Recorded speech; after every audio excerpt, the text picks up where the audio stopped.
I have a lot to say. It's about purpose. Well, the whole first segment was about that, isn't it? Yes. What'd you take away from that? What's your purpose? That everything you're saying is validating everything. Your purpose is? What's your purpose? Oneness, unifying all mankind, creating heaven on earth. That's inevitable. Yes. Satisfaction. Because we are all eternal and we cannot cease to be. And in every moment, we have the ability to focus ourselves into the wholeness of who we are. And when we do that, then there is no satisfaction that is greater than that. And we get to take all of the personal preferences right along into that. Yes. That's it. That was easy. Goodbye. Okay. And just all the beautiful validations that my purpose and my wife's purpose is, and walking in to see your symbol, the tree of life. It's so profound, and it's every ounce of our being. And to bring that globally and plant these beautiful seeds into the earth, and about the education, especially with our children, and to grow and to branch out and to unify all of us. We would like to state that differently, toward the same never ending, of course, but a different perspective is that since you are non-physically rooted, those are your roots. And since that source flows from there, the sustenance comes to you from your roots always. But there is this cycle, because as you come into this body and then you ask, more comes, and then your desire moves forward. There's just this continual cycle of becoming. And so it's helpful if just for a little while, rather than thinking of you being here in your physical form and planting seeds, realize that the seed planting will always be happening, and that it started long before you were here in this physical body. And if your emphasis is not so much on the planting of the seeds in order to teach others, but the understanding that they came with reason and desire and purpose that they are summoning to themselves. In other words, there isn't so much that needs to be handed on from person to person as you all are thinking that there is. Because you're born with this knowledge, and then as individuals, you get to flesh out your desires into something that is meaningful for you. And the others don't have to agree with you. The universe and even this time-space reality is large enough and diverse enough and therefore balanced enough that everyone can have whatever it is that they are wanting.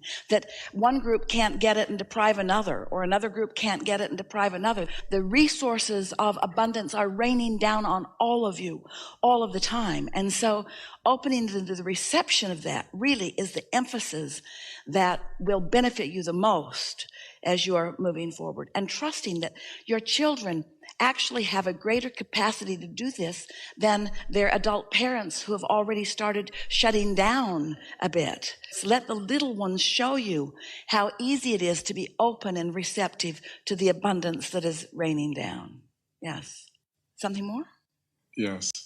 Consciousness. And I know that has to do a lot with our mind settling to receive these beautiful gifts. And well, let's define consciousness, and let's find a new definition for it, because we've been bantying that about for a very long time. So everything is consciousness, and there are varying degrees of consciousness, but consciousness is nothing without perception. And perception can't exist without focus, and focus can't exist without intent.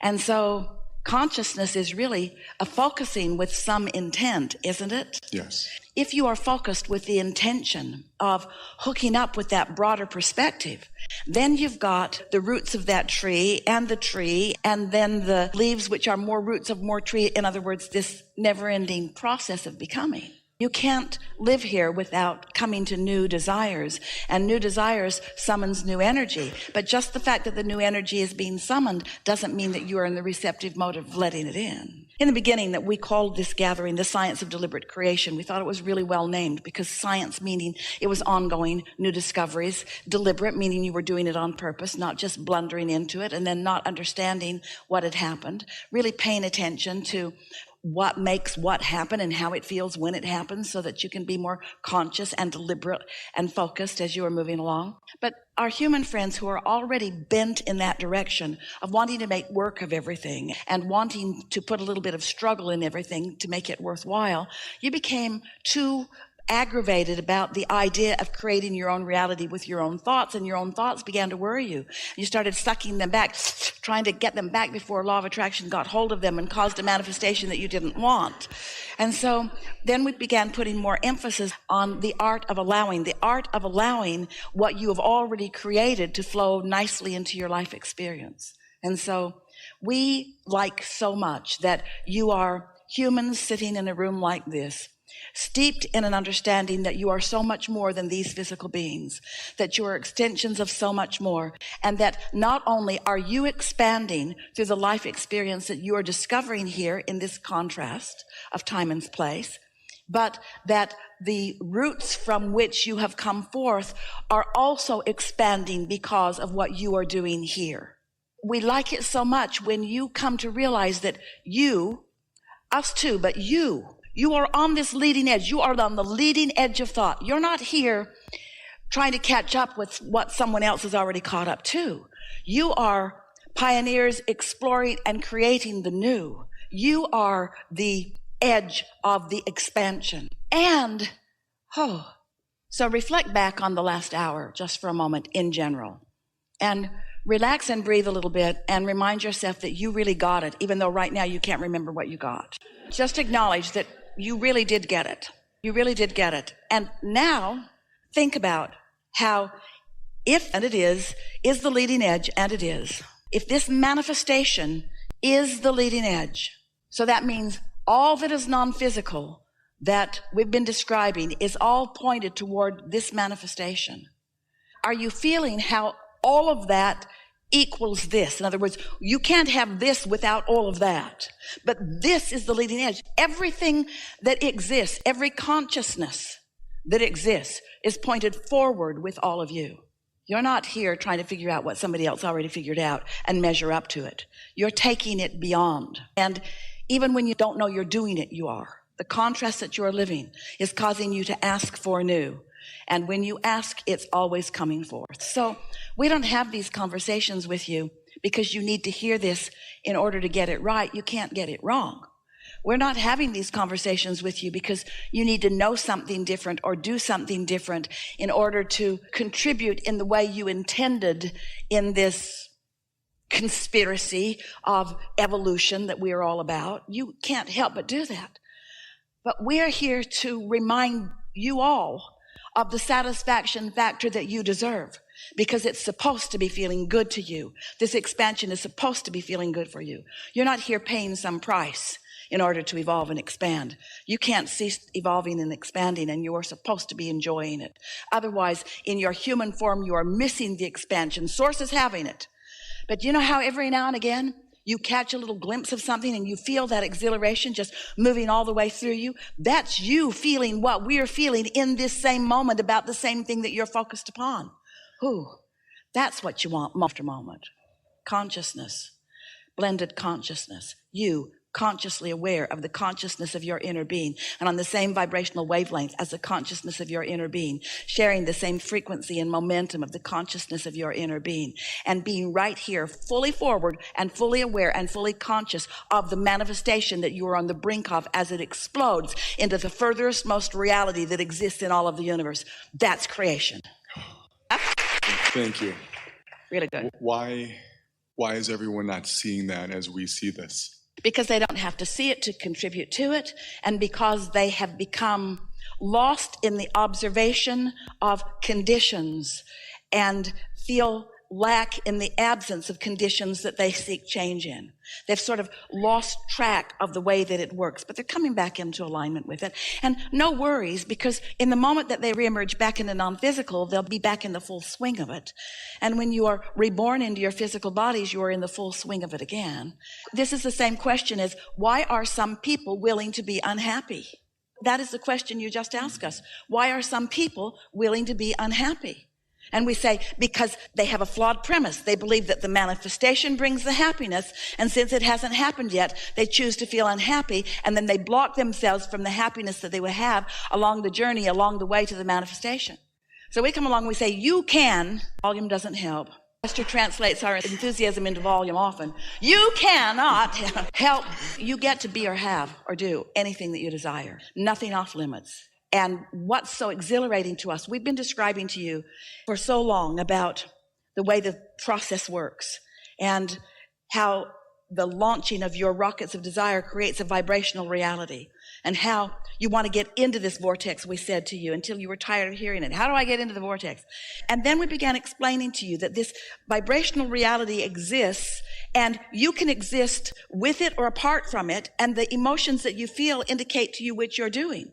The happier you are, the more in vibrational alignment with your vibrational reality you are, and the more you are going to be a witness to the thoughts turning to things. So it's going to be joyful, joyful, joyful, joyful, explosion into greater joy.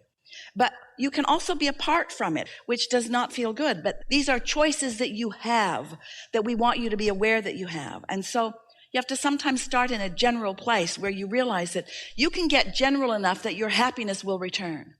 And once you get general enough, even on subjects that are really bothering you, so that you allow your happiness to return, then you can get back in sync. And then what the unhappiness contrast caused in the vortex can now be realized by you. In other words, you can't live a miserable enough experience, no matter how miserable it is or how much angst you've felt from it. You've contributed to your vortex in a mighty way. But now you've got to figure out a way to get access to that vortex. And so the way we are describing that now is that vortex is in the process of manifesting. But you must be the realizer of the manifestation, because your vortex cannot manifest apart from your conscious realization of it. Does that make sense to you? You created it. You've got to match up to it. Your consciousness, your focus, your realization. That's what turning thoughts to things is. It's realizing. It's turning it to reality. It's focusing it into realness. And so your question about the vortex became loud and clear to us. Abraham, I said, I get this, but how do I get my money out of the vortex and into the bank? How do I turn those vibrations into reality? How do I turn vibrations to thoughts, which are manifestations? And how do those thoughts become things? And so that's what we're really emphasizing with you these days. You got to be willing to just maybe accept on trust or faith enough that happiness is the way you feel when you're in that alignment. And unless you're in that alignment, you're not going to consciously witness the unfolding. And we just don't want you to be so ready to skip over the incremental conscious unfolding, the incremental, the pieces of it, the idea that comes, the new way that gives a little to you. We don't want you to yearn for a manifestation and miss the delicious unfolding. And so we know that if we could get you just for a little while to contemplate what it feels like to be the manifester of the idea rather than of the material object, the manifester of the concept rather than the material object, the manifester of the emotion, the manifester of the state of being, the manifester of the alignment. If you can be the manifester of being in vibrational alignment with your inner being, ooh, happily ever after, happily ever after, happily ever after, with spikes of ecstasy sprinkled all through it. Happily ever after, happily ever after, happily ever after, happily ever after. Yes.